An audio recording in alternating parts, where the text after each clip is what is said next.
Good evening. Tonight we have the reading for January 29th, 2026, chapters 21 and 22 in the book of Exodus. Following our plan, 29th, 21, and 22.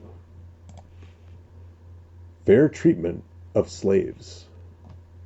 These are the regulations you must present to Israel. If you buy a Hebrew slave, he may serve for no more than 6 years.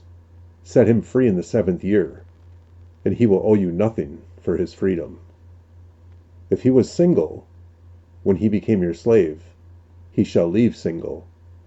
But if he was married before he became a slave, then his wife must be freed with him. If his master gave him a wife while he was a slave, and they had sons and daughters, then only the man will be free in the 7th year, but his wife and children will still belong to his master. But the slave may declare, I love my master, my wife, and my children. I don't want to go free. If he does this, his slave must present him before God. Then his master must take him to the door or doorpost and publicly pierce his ear with an awl. After that, the slave will serve his master for life. When a man sells his daughter as a slave, she will not be freed at the end of 6 years, as the men are. If she does not satisfy her owner, he must allow her to be bought back again. But he is not allowed to sell her to foreigners, since he is the one who broke the contract with her. But if the slave's owner arranges for her to marry his son, he may no longer treat her as a slave, but as a daughter. If a man who has married a slave wife takes another wife for himself, he must not neglect the rights of the first wife for food, clothing, and sexual intimacy. If he fails in any of these 3 obligations, she may leave as a free woman without making any payment. Cases of personal injury. Anyone who assaults and kills another person must be put to death. But if it was simply an accident permitted by God, I will appoint a place of refuge where the slayer can run for safety. However, if someone deliberately kills another person, then the slayer must be dragged, even from my altar, and be put to death. Anyone who strikes father or mother must be put to death. Kidnappers must be put to death, whether they are caught in possession of their victims or have already sold them as slaves. Anyone who dishonors father or mother must be put to death. Now suppose 2 men quarrel, and one hits the other with a stone or fist, and the injured person does not die, but is confined to bed. If he is later able to walk outside again, even with a crutch, the assailant will not be punished, but must compensate his victim for lost wages and provide for his full recovery. If a man beats his male or female slave with a club, and the slave dies as a result, the owner must be punished. But if the slave recovers within a day or 2, then the owner shall not be punished, since the slave is his property. Now suppose 2 men are fighting, and in the process they accidentally strike a pregnant woman, so she gives birth prematurely. If no further injury results, the man who struck the woman must pay the amount of compensation the woman's husband demands and the judges approve. But if there is further injury, the punishment must match the injury.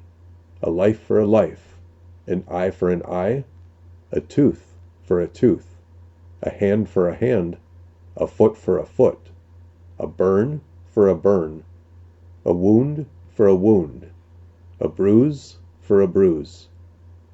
If a man hits his male or female slave in the eye, and the eye is blinded, he must let the slave go free to compensate for the eye. And if a man knocks out the tooth of his male or female slave, he must let the slave go free to compensate for the tooth. If an ox gores a man or woman to death, the ox must be stoned, and its flesh may not be eaten.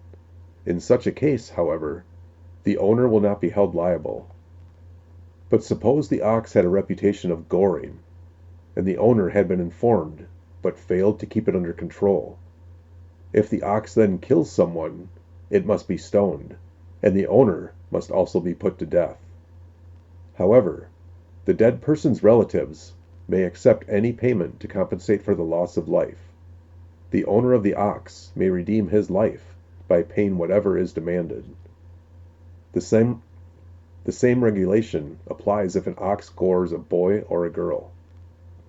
But if an ox gores a slave, either male or female, the animal's owner must pay the slave's owner 30 silver coins, and the ox must be stoned. Suppose someone digs or uncovers a pit and fails to cover it. Then an ox or a donkey falls into it. The owner of the pit must pay full compensation to the owner of the animal, but then he gets to keep the dead animal. If someone's ox injures a neighbor's ox, and the injured ox dies, then the two owners must sell the live ox and divide the price equally between them. They must also divide the dead animal.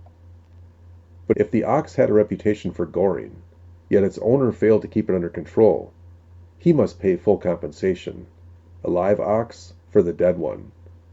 But he may keep the dead ox. Chapter 22. Protection of Property.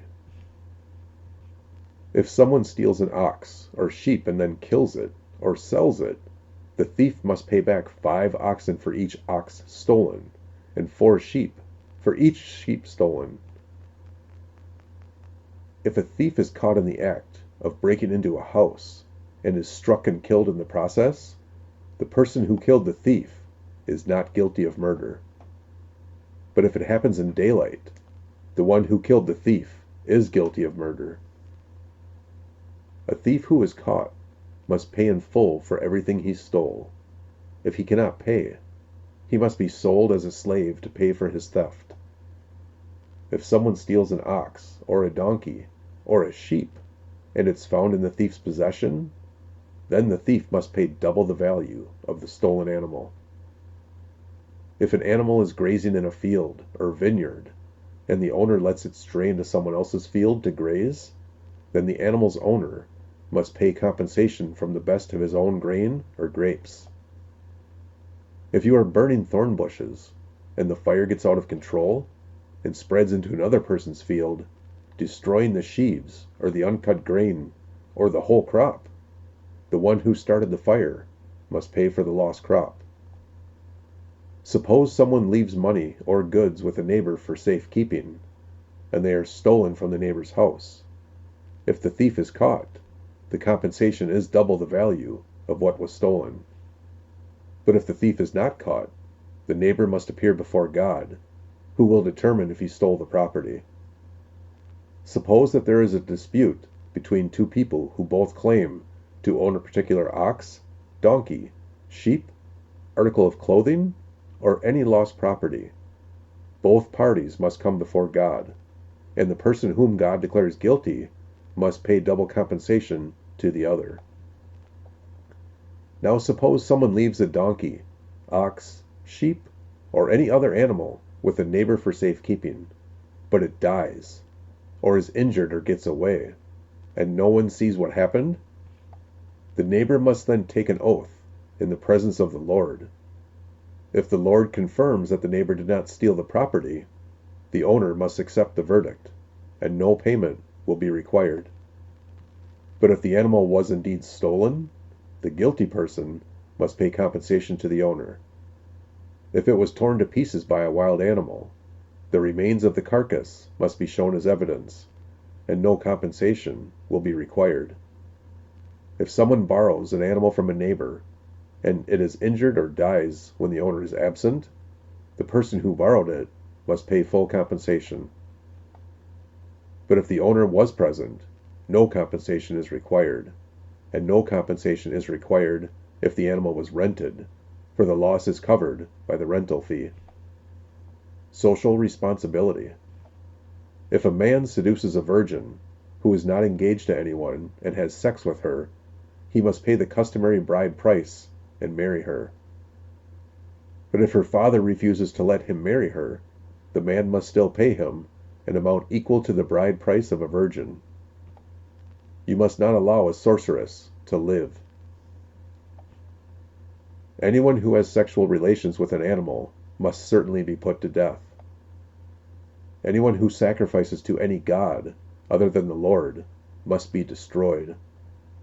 You must not mistreat or oppress foreigners in any way. Remember, you yourselves were once foreigners in the land of Egypt. You must not exploit a widow or an orphan. If you exploit them in any way, and they cry out to me, then I will certainly hear their cry. My anger will blaze against you, and I will kill you with the sword. Then your wives will be widows, and your children fatherless. If you lend money to any of my people who are in need, do not charge interest as a moneylender would. If you take your neighbor's cloak as security for a loan, you must return it before sunset. This coat may be the only blanket your neighbor has. How can a person sleep without it? If you do not return it, and your neighbor cries out to me for help, then I will hear, for I am merciful. You must not dishonor God, or curse any of your rulers. You must not hold anything back when you give me offerings from your crops and your wine. You must give me your firstborn sons.